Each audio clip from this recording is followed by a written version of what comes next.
You can't lose if you don't quit. I know that sounds simple, almost too simple, but stick with me for a minute because this idea has carried more people through hard seasons than any shortcut ever could. Most people don't fail because they're incapable. They fail because they stop. They stop after the first slow month. They stop when the results don't show up fast enough.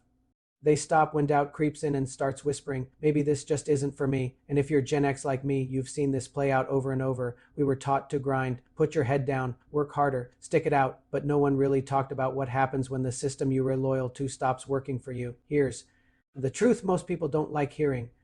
Quitting your future to stay comfortable in the present is the real loss. Staying in a job you've outgrown, ignoring that quiet voice that keeps asking, is this really it? Telling yourself you'll figure it out later.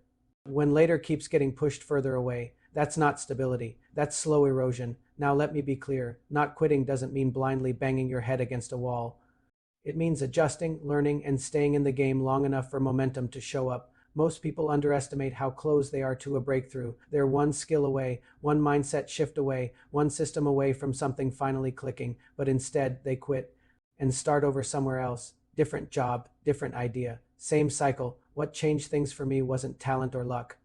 It was deciding I was done starting from zero every few years. I wanted something that could grow with me, something that didn't punish me for taking a day off, something that didn't require me to be on all the time just to survive. That's when I started looking at leverage instead of hustle, systems instead of sheer effort, consistency over intensity, and that's the part most people miss.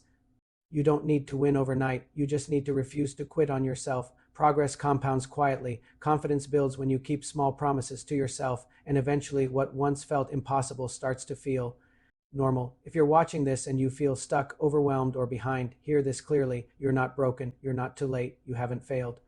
You're just still in the middle, and as long as you stay in the game, learn the right skills, and align yourself with something built to last, you can't lose if you don't quit. If this message hit home, sit with it for a moment, just something to think about.